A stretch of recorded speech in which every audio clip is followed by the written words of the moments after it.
Bilang nih, ini orangnya nih. Pasti bertiga, Pak. Bertiga kan? Gerbu di banyak simpan. Ini apa kau sembunyi-sembunyi buka kau? Bunuh di sini. Yang kalian rekam dua. Pekerjaan dua oknum TNI. Pakan ronyo berani cuma-cuma di dalam gerau katanya. Awaknya. Pakan. Dikarenakan ronyo nawak dalam. Ya memang hana awak dalam ha mungkin hai tejit awaknya ya beranggaho ya cuma-cuma kena wace. Ya. Ya si awaknya. Walaupun awaknya tentera. Walaupun awaknya nabudi. Pakan awaknya ya cuma-cuma kena nang gerau katanya. Pakan. Karena nawak dalam. Aci ronyo. Awak dalamnya dacok dah temeh. Ya bagi liu baik dapo. Tak penjara, tak pubut. Tiban lagi gepubut lidayah lagi yang tak pubut lagi daya. Lagi yang tak pubut. Baik dapo. Ada tak temeh dapo hilang tu jeruknya beruh tak apa, tak pubut. Maka lung pegah ronyo ancu nang grau tanyo kon buko.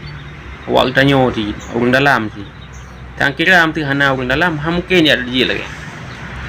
Yang segam yang sok baje bebas tanyo Yang cuk baje biasa. Kau orang masyarakat biasa. Ipu tamang oknum TNI yang kena untuk acum-cu. Aci orangnya bekna awak dalam yang tampung lagi kan. Kana awaknya. Kerenakan hai thora adu. Dum ronyo awaknya di rental motor dari Medan dari luar di rental motor ya waceh kuno untuk ya cuma-cuma JP 5 masyarakat dicok 5 masyarakat dicok kambing masyarakat pupuyai itu me cok JP motor ju nya motor rental yang bancarai minta kerja. Jadi punya memang hana so tampung di orang dalam ni memang hana orang dalam payah itu ho lewanya ke hai dia mungkin hai itu ho awak luar watek terjadi lagi yang salah apa buat